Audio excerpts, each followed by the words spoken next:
महानगरपालिकेच्या शास्त्रीनगर हॉस्पिटलमध्ये डॉक्टरला मारहाण केल्याप्रकरणी शिवसेना शिंदे गटाचे नगरसेवक रमेश म्हात्रे यांना अटक करण्यात आलेली आहे। यामध्ये एकूण 5 आरोपी करण्यात आलेले आहेत। नेमकं त्या दिवशी काय घडलं, काय प्रकार झाला या बाबतीमध्ये ज्या महिलेला जी गर्भवती होती, जिच्या बाळाच्या म्हणजे तिचं बाळ गर्भामध्ये असताना नाळ गळ्याभोवती होत्या, ती तिथं आली होती। नेमकं तिथे काय घडलं, कसं घडलं, CCTVमध्ये दिसतंय ती मारहाण, त्याच्या व्यतिरिक्त आणखीन काय घडलं होतं का, हे सगळं जाणून घेण्याकरता ती जी महिला होती प्रियंका उदमले, त्यांचं नाव आहे, आणि त्यांचे पती आपलं नाव कमलेश उदमले सोबत आहेत।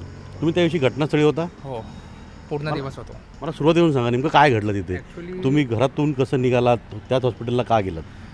काय झालं की पहिल्या बाळात पण नसल्यामुळे तिने तिच्या आईकडे 7व्या महिन्यातच गेली, आणि आपल्याकडे प्रथाच आहे की पहिल्या बाळात पण हे मम्मीकडेच होतं, म्हणून त्यांची परिस्थिती नसल्यामुळे त्यांनी KDMCमध्ये नाव नोंदवलं। त्यांना मी सजेशन दिलं होतं प्रायव्हेट पण आपल्याकडे ऑप्शन असू शकतं, पण ते बोलले KDMCमध्ये मॅक्झिमम चान्सेस आहे नॉर्मल डिलिव्हरीचे, आणि त्यांची ओळख पण होती, ते तिकडचेच रहिवासी असल्यामुळे त्यांनी तिकडे नाव नोंदवून ठेवलं होतं। म्हणजे नॉर्मल डिलिव्हरी करायचं हे मेन रिझन होतं माझं पण कन्सर्न, की जर नॉर्मल डिलिव्हरी, कारण की आता असं एक ट्रेंड किंवा बिझनेस ट्रेंड झाला की प्रायव्हेटमध्ये आपण नेलं की मॅक्झिमम 90-95% आपण सीझरच बघतो, ठीक आहे। तर म्हणून आम्ही पण बोललो की ठीक आहे, महानगरपालिकामध्ये जर नॉर्मल डिलिव्हरी करतच असेल तर माझा काही हरकत नाही आहे, आपण नॉर्मल डिलिव्हरी करू।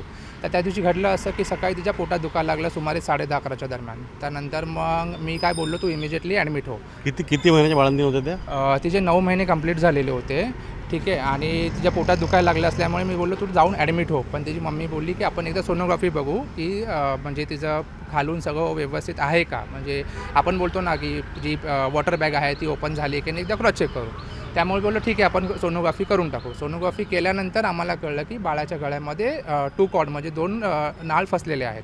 तर इमिजिएटली मला कळल्यानंतर मी तिला बोललो तू तिकडून निघ, मी घरातून निघतो आणि आपण शास्त्रीनगर हॉस्पिटलमध्ये जाऊन डॉक्टरचा सल्ला घेऊ।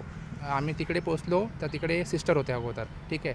मग आमचं सिस्टरसोबत डिस्कशन झाल्यानंतर सिस्टरनी जेन्ट्स डॉक्टरला बोलवलं आहे का, तर त्यांनी सांगितलं की खूप क्रिटिकल आहे, कारण की 2 नॉड फसल्यामुळे बाळाचा श्वास थांबू पण शकतो आणि रक्तपुरवठा पण थांबू शकतो, त्याला श्वास घ्यायला त्रास होऊ शकतो। तर आम्ही बोललो ठीक आहे, तुम्ही मग जे तुमचे प्रोसिजर आहे ते तुम्ही स्टार्ट करा। किती वाजता तुम्ही गेला होता? ही जर आम्ही 4-4:30च्या दरम्यान गेलो होतो तिकडे।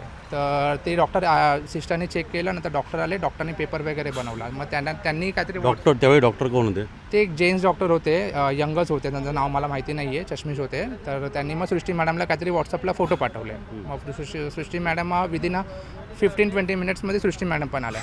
पण त्यांचं तेव्हापासून एक चालू झालं की आम्हाला अगोदर असं सांगितलं की टोटल KDMCमध्ये त्या रुग्णालयामध्ये 11 NICUs आहेत, त्यातले 10 ऑक्युपाईड आहेत आणि एक एमर्जन्सीसाठी त्यांनी ठेवलेलं आहे, आणि तेही ते पेशंटसाठी यूज करू शकतात असं नाही आहे। तर त्यांनी काय सांगितले, तुमच्या अगोदर एक पेशंट सकाळी ॲडमिट झालेला आहे, तर आम्ही तुमच्या अगोदर त्यांना प्रेफरन्स देणार। तर आम्ही बोललो काहीच हरकत नाही, ते पण एक पेशंटच आहेत, तर त्यांना द्या, काय हरकत, त्यांना गरज लागली तर आम्ही काय त्यांना डिमांड करत नव्हतं। पण आमचं असं होतं की जर त्यांची नॉर्मल डिलिव्हरी होते आणि त्यांना गरज नाही लागत त्या NICUची, तर ते आम्हाला अलोकेट करा।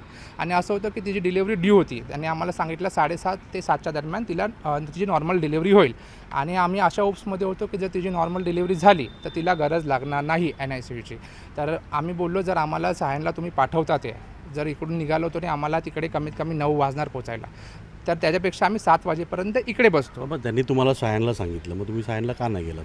सायनला सध्याची अशी परिस्थिती होती तेव्हा की खूप पाऊस होता, म्हणजे मुंबईमध्ये एवढं पाणी भरलं होतं, जर ट्रॅफिकमध्ये गाडी फसली असती किंवा गाडी बंद झाली असती पाणी जाऊन, काय हादसा झाला असता। आणि इमर्जन्सी त्यांनी आम्हाला एवढं सांगितलं की खूप जास्त इमर्जन्सी, तर जर एवढी इमर्जन्सी होती तर त्यांनी आम्हाला हा ऑप्शन सजेस्ट करायलाच नव्हता पाहिजे 3-4 तासाचा, तो फिजिबलच नव्हता, ठीक आहे। तर त्यानंतर मग आम्ही बोललो आम्ही 1 तास थांबतो नॉर्मल डिलिव्हरी होईपर्यंत, आणि जर त्यांना गरज नाही लागली, आणि 90% त्यांना नॉर्मल डिलिव्हरीच होणार होती, आणि शेवटी 7 वाजता त्यांना नॉर्मल डिलिव्हरीच झाली। कोणाची नॉर्मल डिलिव्हरी झाली?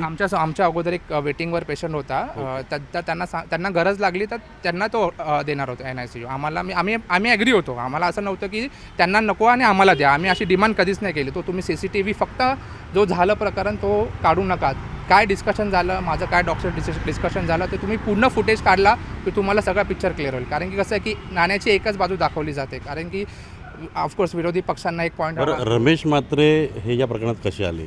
हां, मग ते त्यांना तिथे काय यावं लागलं ॲक्च्युली? मग त्यांना तुम्ही बोलवलं होतं? म्हणजे तिच्या घरच्यांची कसं तिकडेच रहिवासी असल्यामुळे त्यांची ओळख आहे, त्यांचं म्हणजे तिकडे जाणं येणं असतं, तर त्यांची ओळख आहे. आणि काय झालं त्यानंतर मग ते त्या बाळाची डिलिव्हरी झाली, नॉर्मल डिलिव्हरी. आणि नंतर त्यांना जबरदस्ती तो NICU अलोकेट केला, जेणेकरून आम्हाला नाही भेटावा. का? कारण की आम्हाला सांगितलं बाळाने शी केली त्यांच्या. सेम गोष्ट मी तिच्या वडिलांना जाऊन विचारली, त्यांना ही गोष्ट माहिती नाही ना, डॉक्टरने त्यांना सांगितली होती. आणि त्या डॉक्टरने जो जेंट्स डॉक्टर होता त्यांनी मला सांगितलं की बाळाला आतमध्ये नेलं आहे, NICUमध्ये ॲडमिट केलं आहे. मी इमिजिएटली जाऊन NICUमध्ये चेक केलं, ते बाळ तिकडे नव्हतं, बाळ आतमध्ये वॉर्डमध्ये होतं. ही गोष्ट त्यांनी मला क्लिअरली खोटं सांगितली की बाळ ती ऑक्युपाईड झालेलं आहे. आणि ना बाळाने शी केली होती ना काहीच केली नव्हती. जबरदस्ती त्यांना जिथे ऑपरेटर C-सेक्शन करायचं नव्हतं म्हणून ते टाळाटाळ करायचे 101 रिझन देत होते. आणि त्यानंतर आम्ही काय सांगितलं की तुम्हाला ठीक आहे NICU तुम्ही इथे होत नसेल, आम्ही 5 मिनिटाच्या अंतरावर 10 मिनिटांच्या अंतरावर बिंग एमर्जन्सी मी खर्च करतो, आपण प्रायव्हेटमध्ये NICU बेबीला घेऊन जाऊया. जर C-सेक्शन पण तुम्ही इथे करा, खूप एमर्जन्सी तर तुम्ही इथे C-सेक्शन करा, मी NICUला घेऊन जातो, जे खर्च आहे तो आम्ही करतो, हे पण सांगितलं. इवन मी त्यांना पेपरवर लिहून पण दिलं की जी पण रिस्क आहे ती आम्ही घ्यायला तयार आहे. जोपर्यंत त्या बाबूची डिलिव्हरी होते तो काही झालं त्याची रिस्पॉन्सिबिलिटी माझी. पण त्यांचं एकच अडून बसले होते की तुम्ही सायनलाच घेऊन जावा. नंतर माझ्या लक्षात आलं की हे लोक अंग काढतात आहे किंवा त्यांना ते ऑपरेट करायचंच नाही आहे. आणि ते शिकाऊ डॉक्टर होता, तो जो जेंट्स होता तो शिकाऊ डॉक्टर होता. आणि ह्यांची खुणवाखुणवी चालू होती, लिटरली सृष्टी मॅडम आणि ते जो RMO होता त्यांची खुणवाखुणवी चालू होती. ते पण मला समजलं की हे लोक आम्हाला पळवायच्या पाठीमागे. त्यानंतर हे 2-3 ऑप्शन देऊनही त्यांनी आम्हाला फक्त एकच त्यांचं अडगाणं होतं की सायन्स आणि which what not feasible option for us. त्यानंतर मग शेवटी संतापून तिच्या घरच्यांनी म्हात्रे साहेबांची हेल्प मागितली. त्यांना सांगितलं, फोन केला. तर त्यांनी फोन केल्यानंतर त्यांनी सांगितलं की तुम्ही डॉक्टरशी माझं बोलणं करून द्या, त्यांची कोण सिनियर असेल तर मी त्यांच्याशी बोलतो. त्यानंतर ती मॅडम म्हणजे जी माझी सासूबाई आहे ते फोन घेऊन त्यांच्याकडे गेल्या डॉक्टरकडे. तर त्यांनी फोन घेण्यास नकार दिला, फोन घेतला नाही. त्यामुळे ते आणि त्यांच्याकडे कसं ही पहिली केस नाही, ह्याच्या अगोदर पण हजारो केस आलेल्या ज्यात रुग्णांचे जीवही गेलेले आहेत. म्हणजे हे डॉक्टरांना काही पडलेले म्हणजे डॉक्टरांचं आणि रमेश म्हात्रे यांचं फोनवर बोलणं झालं नाही नाही. आधी, नंतर कधीच नाही. नाही. डॉक्टर रमेश म्हात्रेचा फोन घ्यायला तयार नव्हते. हो, फोन म्हणजे ते ऐकायलाच नव्हते. मग ते संतापून शेवटी आले. त्यानंतर आल्यानंतर पण तिकडे त्यांचे जे डॉक्टर होते ते रिस्पॉन्स करत नव्हते आणि ते उद्धटपणाने बोलले रमेश म्हात्रे साहेबांशी. काय बोलले उद्धटपणा म्हणजे काय? पण म्हणजे तिथे सीट फुटेजमध्ये दिसतंय रमेश म्हात्रे येत आहेत, बोलत आहेत आणि नंतर मग त्यांची ते मारत आहेत. डॉक्टर कुठे काय बोलले? नाही. त्याच्यामध्ये कसं झालं, रमेश म्हात्रे साहेब त्यांना तेच विचारत होते की याच्या अगोदर एवढे इन्सिडेंट झाले आहेत की आणि तुम्ही पेशंटकडे लक्ष देतच नाही. आणि त्यांचं एकच म्हणणं होतं की सध्या मुंबई पूर्ण डुबलेली आहे पावसामध्ये, तर तुम्ही ह्या पेशंटला एवढ्या एमर्जन्सीमध्ये इथून 3 ते 4 तास लागणार आहे, तुम्ही यावेळी तिथे उपस्थित होता ज्यावेळी रमेश म्हात्रे आणि जे डॉक्टर्स आहेत ते बोलत होते, तुम्ही उपस्थित होते तिथे? मग तिथे काय घडलं? तर तेच म्हणजे ते सांगायचा प्रयत्न करत होता, पण ते लक्ष देत नव्हते ना ऐकून घेत होते. ती मॅडम होती त्यांचं म्हणजे दुर्लक्ष करून ती फोनवरच बोलत होते. म्हणून म्हणजे साहेब वैतागले म्हणून त्यांचा फोन साईडला केला. आणि तेवढं म्हणजे मारहाण लेडीजवर अजिबात झालेली नाही आहे. साहेबांनी लेडीजवर हात उचललेला नाही आहे, कारण की आम्ही आमचं एक गोष्ट सांगतोय, कुठला कन्सर्न सांगतोय ते गोष्ट फुटेजमध्ये दिसतंय त्यांनी फोन खेचला का मारला आणि तो पोलिसांचा भाग आहे, तपासाचा भाग आहे. माझं एक म्हणणं आहे तो तपासाचा भाग आहे. तिथं जी मारहाण झाली रमेश म्हात्रे यांच्याकडून डॉक्टरांना मारहाण करण्यात आली, तर त्याचं कारण तुम्ही सांगताय की ते डॉक्टर बोलत होते, काय ते नेमकं समस्या काय होतं? ते समाजामध्ये ते पण म्हणजे कसं होतं की आमचे जे हाल झाले होते, म्हणजे ती जबरदस्ती ॲडमिटच करून घेत नव्हते किंवा ऑपरेटच करून घेत नव्हते पेशंटला. त्यामुळे ते संतापले आणि त्यांच्याकडे अगोदर खूप अशा केसेस झालेल्या आहेत. ते व्हिडिओमध्ये तुम्ही बघाल पूर्ण व्हिडिओ, तर स्टार्टिंगला कम्युनिकेशन तेच होतं की तुमचं हे नेहमीचं झालेलं आहे की एखादा पेशंट आला आणि तुम्ही तिकडे ॲडमिट करून घेत नाही, काहीतरी रिझन देतात आणि पळवापळवी करतात. तर हे रिपीटेड असल्यामुळे त्यांचा पण थोडासा बोलतामध्ये त्यांचं ते आणि ते ऐकूनही घेत होते. त्यांना ते कन्व्हिन्स करत होते की बाबा तुम्ही करा, काहीतरी ऑप्शन करा. शेवटी त्यांनी नंबर घेतला CMOचा, चीफ मेडिकल ऑफिसर आहे सादिया मॅडमचा. त्यांच्याशी बोलणं केल्यानंतर एक सोल्युशन निघाला की आपण ह्या हॉस्पिटलमध्ये म्हणजे आपले मॅटर्निटी होममध्ये ॲडमिट करू शकतो. जर हा ऑप्शन त्यांच्याकडे होता. किती वेळ तुम्ही किती वाजता हॉस्पिटलला आला होता आणि किती वेळानंतर तुम्हाला इथे ॲडमिट करण्यात आलं? मी इथे लगभग 11च्या नंतर आलो. शास्त्रीनगरला किती वाजता गेला होता? 4 वाजता गेलो होतो. 4 वाजता. हां. आणि इथे किती वाजता आला? 11च्या नंतरच आलो. माझी डिलिव्हरी म्हणजे 11 पावणे 12ची डिलिव्हरी आहे. 5-6 तास तिथे 6 तासपेक्षा जास्त. तुमची मिसेस तेव्हा कुठे होती? मिसेस तिकडे तिला बेडवर ठेवलं होतं. ती इथे नव्हती आली, म्हणजे तिच्या पोटात वगैरे आणि दुखत वगैरे नव्हतं, पण तिचे मोमेंट होत होती, असं नाही की मोमेंट होत नव्हती. पण त्यांनी एवढं घाबरवलं आम्हाला की, आणि हां, आम्ही जेव्हा त्यांना प्रायव्हेटचं ऑप्शन दिला की आम्ही प्रायव्हेटमध्ये जाऊ शकतो, तुम्ही फक्त ऑपरेट करा, तर ते बोलले नाही, विदिन 1 मिनिट तुम्हाला कंपल्सरी NICU लागणार. तुम्हाला कुठल्याच परिस्थितीमध्ये ते तुम्ही रिस्क घेऊ शकत नाही. तेही आमच्याकडून त्यांनी एका पेपरावर लिहून घेतलं होतं. पण सेम माझी वाईफची डिलिव्हरी झाली मंडे नाईटला, तर ट्यूजडेला एक पेशंट आला आमच्या बाजूच्या, त्या आणखीन एका पलीकडे कॉटवर एक पेशंट आली, ठीक आहे. तर तिच्या बेबी डिलिव्हरी झाल्यानंतर इकडून ते घाटकोपरला घेऊन गेले. तेव्हा मी विचारलं, ठीक आहे, तो एक नाही मी सांगतो तुम्हाला, म्हणजे डॉक्टरनी तो कसं कसा फसवलं तो एक कसा ह्याचा भाग असेल की बाळाची तब्येत, त्या बाळाची तब्येत कसं असेल.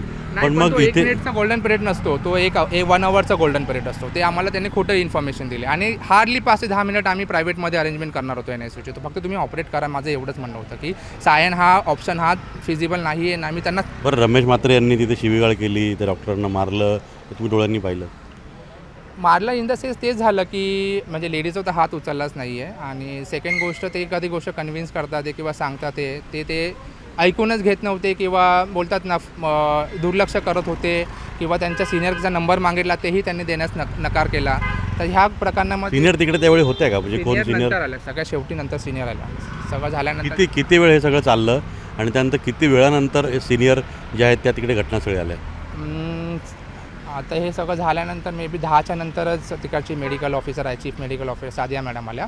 आणि सादिया मॅडमने आम्हाला खरंच खूप जास्त हेल्प केली. त्यांनी सगळे पेपर बनवले, ट्रान्सफर पेपर बनवले, फोन केले, ॲम्ब्युलन्सची अरेंजमेंट करून दिली. इवन त्यांनी ब्लड चेकसाठी पण स्वतः फोन करून लॅब टेक्निशियनला बोलवलं. म्हणजे त्यांनी लिटरली खूप आम्हाला हेल्प केली. पण सगळं झाल्यानंतर त्याचा काहीच, म्हणजे बोलतात ना, जर बाळाला त्या क्षणी काय झालं असतं तर कोण रिस्पॉन्सिबल असलं. कारण आणि या सगळ्या आणखीन एक आहे की, जेव्हा त्या मॅडम आल्या आणि आम्हाला ट्रान्सफर करायची वेळ आली, तर ती डॉक्टरनी माझा रस्ता अडवला. तुम्ही बोलता की देव हे, म्हणजे डॉक्टर हे देवासमान असतात. तिने लिटरली मला लात मारली, माझा रस्ता अडवून ठेवला. तेव्हा तिला कळलं नाही का की जी प्रेग्नन्सी वुमन जी आहे माझी वाईफ, तिची क्रिटिकल कंडिशन आहे. तिला पहिला ती मॅडम पण तिला सांगत होत्या, बाबा कोणी तुमची वाट अडवली? सृष्टी मॅडम. ती मॅडम त्या अशा काय करतील आता ते त्यांनाच माहिती आहे. आणि लिटरली ते स्टार्टिंगपासून मूळ कारण आहे ना हे सगळं वादाचं, हे ते RMO आणि सृष्टी मॅडमच आहे. त्यांच्या हातात सगळं पॉसिबिलिटी होती, पण त्यांनी काहीच ॲक्शन घेतलेली नाही. इव्हन त्यांनी माझा रस्ता अडवला, तेव्हा सादिया मॅडम त्यांना हेही बोलली की बाबा पहिल्या पेशंटला जाऊ दे, इमर्जन्सी आहे, तरी ते ऐकायला तयार नव्हते. एवढ्या घाणेरड्या लेवलला ते लोक गेले शेवटपर्यंत. शेवटी इकडे आले, नंतर आमची डिलिव्हरी झाल्यानंतर मला कळलं की 2 नाही 3 नाळ अडकल्या होत्या. आणि आणखीन थोडा पण डिले झाला असताना खरंच बाळाचा श्वास थांबला असता. ही सगळी घटना घडली, डॉक्टर मारहाण आणि हा सगळा प्रकार झाला. मला वाटतं सासू आणि मेहुण्याला अरेस्ट झाली तुमच्या, बरोबर? मी बिंग एज्युकेटेड पर्सन, मी म्हणजे ह्याच्या अगेन्स्टच असतो. पण कसं आहे की एखादी गोष्ट त्या हॉस्पिटलमध्ये एखादा रुग्णांचा जीव जातो आहे, तिकडे जे नगरसेवक आहेत त्यांच्या डोळ्यासमोर जीव जातो आहे रुग्णांचा, आणि हे डॉक्टरच्या लापरवाहीमुळं आणि लक्ष न देण्यामुळे सगळ्या रिपीटेडली गोष्टी होतात. ते तर ऑफकोर्स तुम्ही ह्या सगळ्या गोष्टी ज्या त्या सगळ्या गोष्टी कुठे सांगितल्या का नाही की डॉक्टरना? ते विरोधी पक्षांचे इंटरव्ह्यू घेण्यामधून त्यांना फुरसत भेटेल, इकडे येतील तर मग मी काय सांगणार ना. कारण की मीडिया हा भाग वेगळा राहिला. हां, पोलीस असतील किंवा डॉक्टरचे तिथले जे वरिष्ठ अधिकारी असतील, कोण असतील, त्यांना आपण याबद्दल कल्पना दिली नाही. कल्पना म्हणजे माझ्याकडे एवढा टाईम नव्हता. माझं पहिला प्रायोरिटी होती की मी कसं माझ्या पेशंटला, माझ्या वाईफला हॉस्पिटलमध्ये ॲडमिट करू, डिलिव्हरी करू आणि बाळ सुखरूप बाहेर काढू. तर बाळ पण आमचं 3 दिवस झालं काचेमध्ये आहे, आम्ही प्रायव्हेटमध्येच टाकलेलं आहे, ठीक आहे ना. आणि सध्या ते स्टेबल आहे, पण 2 दिवस ते ऑक्सिजनच्या अंडर होतं, म्हणजे ते पण थोडं क्रिटिकलच होतं, ठीक आहे. त्यासाठी माझी धावपळ होती, म्हणून मी कुठे कोणाला देते असणार. मी ट्रान्सफर पेपरवर साईन केली. मॅडमनी मला खूप सपोर्ट केला, सादिया मॅडमनी. ठीक आहे. आता बाळ आणि आई तब्येत कशी दोघांनी? बाळाचं कालच ऑक्सिजन काढलेलं आहे, टचवूड, देवाच्या कृपेने बाळ सुखरूप आहे. वाईफला पण मे बी 2 दिवसात डिस्चार्ज मिळेल आणि व्यवस्थित 2 दिवसामध्ये सगळ्या गोष्टी सुरळीत होतील. तर माझं एकच होतं की जर बेड अवेल, आणि आणखीन एक गोष्ट जे आदित्य ठाकरे साहेब बोलतात की प्री मॅच्युअर बेबी, त्यांना कळतं प्री मॅच्युअर बेबीचा अर्थ. कारण की प्री मॅच्युअर बेबी कशाला बोलतात, 9 महिन्याच्या अगोदर जर डिलिव्हरी होत असेल त्याला प्री मॅच्युअर बेबी बोलतात. ही प्री मॅच्युअरची केस नव्हतीच. ठीक आहे. राजकीय आरोप प्रत्यारोप हा सगळा विषय वेगळा आहे.